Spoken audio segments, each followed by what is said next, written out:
Welcome to Celebrate Aging. This is Vicki Marthaler, your hostess on the Ecumen Detroit Lakes campus. And today I have a very, very special guest with me. We have Ruth Knapp. She lives here at the Emmanuel Nursing Home. You also lived many years at Lamplighter Manor as well. 13 years. 13 years. And we're visiting with Ruth because you're having a very special birthday the end of the month. Happy birthday on the 29th of March. 29th. And she's going to be 101. Sometimes they add the one, that's the one to grow on. How many candles? That's a lot of candles, isn't it, Ruth? Yes, too many. Too many? No way. We'll help you blow them out. You can blow them all out, huh? We're going to blow them all out. That way the fire marshal won't have to come quick and try to use a fire extinguisher. Well, Ruth, you were telling me that you grew up, in fact, I have to look up on the map where Hancock, Minnesota is. It was really at a smaller town at Clontarf. Okay, smaller town. You said sometimes you just say you come from Benson because that's bigger. Yeah, that's a little bit bigger. So you... Well, they're all so close together, it doesn't really matter much. Well, and the farming land, that's great farming land, so there are a lot of little farms. Oh, is there ever? In that part of Minnesota. A lot of close neighbors. A lot of close neighbors. So when you grew up, how many brothers and sisters did you grow up with? 2 brothers, 2 sisters, and they're all gone. And they're all gone.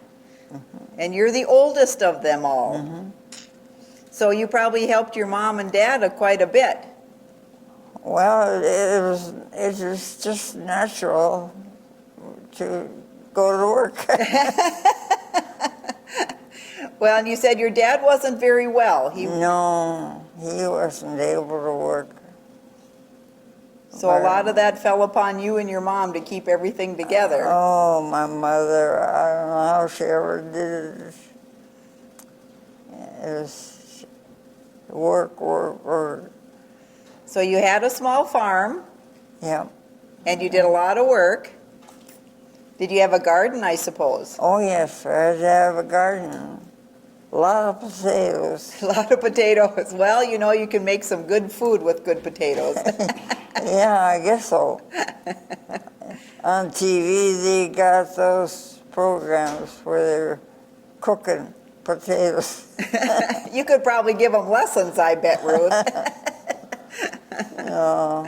So tell me about growing up 100 years ago. Things were a little different. Of course, the Great Depression came along at that time. Oh, yes. So we didn't have too much to eat. Well, at least you had the potatoes. Yeah, we had the potatoes. We lived on potatoes. Potatoes. And we had a few chickens. Okay. And cattle. Yes. That's the great thing about being on the farm. At least you had access to that. Yeah, but we had to get food for them. That's right. You still had to feed all the cattle and the chickens. Was that your job? Did you have to feed the chickens in the morning? Oh, we had all kinds of jobs. Chickens and feed the cows and Milk the cows. we had pigs. Oh, wow. You had a little bit of everything.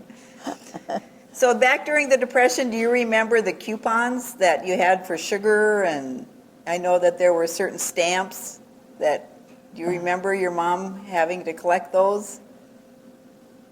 Well, all I can remember is the Lysol man that came around once a month. The what man? Lysol. The Lysol man? Yeah. What was that all about? Well, we had a lot of old-fashioned medicine. Oh, okay. Lysol and Was that like cleaning supplies? Or was it actually like a pharmacy? No, they had something for if you had a cold or Really? something. Okay, so he was a traveling drugstore. Yes. And I he guess came right to your door. Yep. Oh. Every month. Every month. Horse and carriage. A horse and carriage. Oh, wow. That's neat. Do you remember riding horses? Did you have horses? We had horses. I rode horses, but I was scared to death. I was going to fall off. I don't know. I bet you didn't, though. So I did walk. And I know you were saying that you had to walk to school. Oh, yeah. Oh, yes. We had to walk everywhere.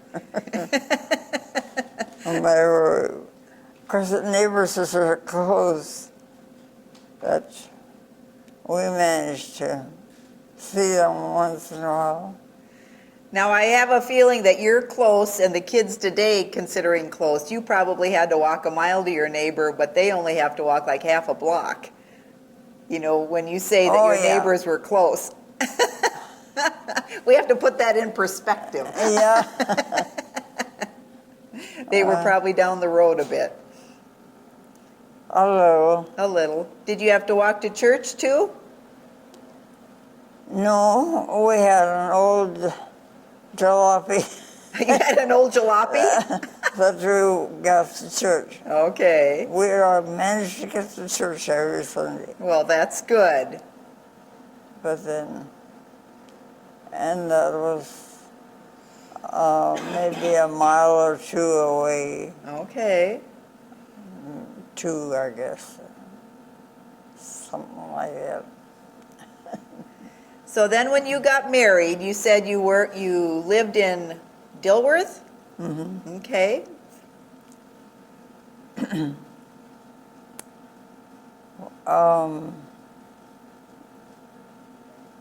And what was your work? What did you do? I was a waitress. A waitress? Mm-hmm. Like in the Comstock Hotel, or where did you work?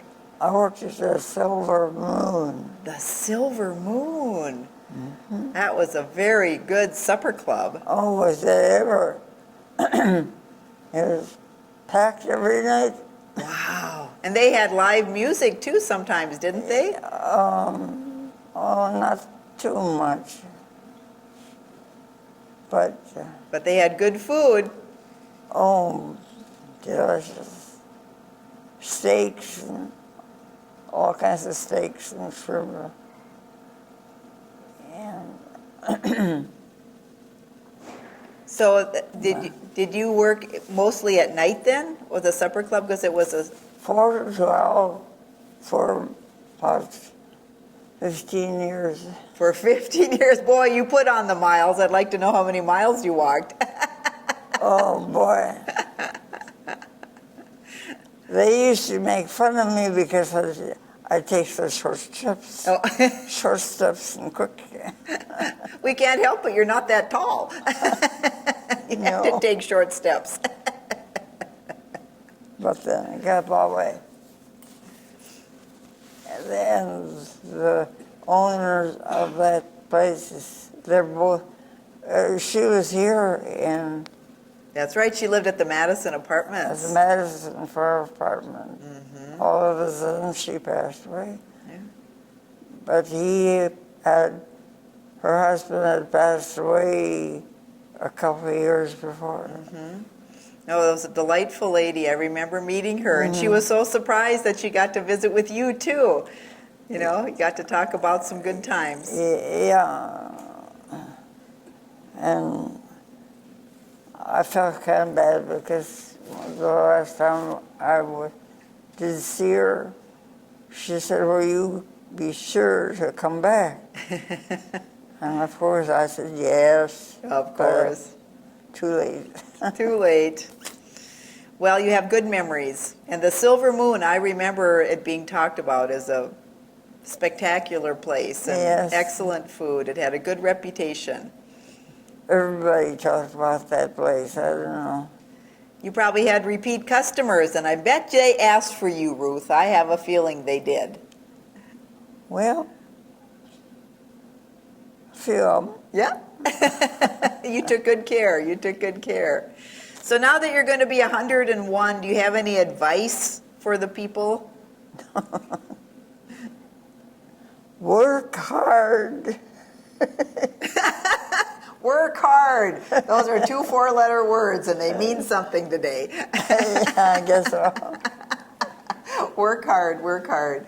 Well, whatever birthday you're having and whatever age you're going to be, you know that 101 is attainable these days, and Ruth is living proof. And she has a lot of history that she has experienced, and she's still telling us stories. So we hope you're telling your stories too, and writing them down, in fact, because sometimes we forget, and it's important to write a few things down. Oh, it's hardly worth remembering. It's hardly worth remembering. Oh, well, I think we'd have an issue on that. Make your new memories. Make your what? New memories. Make new memories. Yes, that's right. Celebrate the memories you have and make new memories.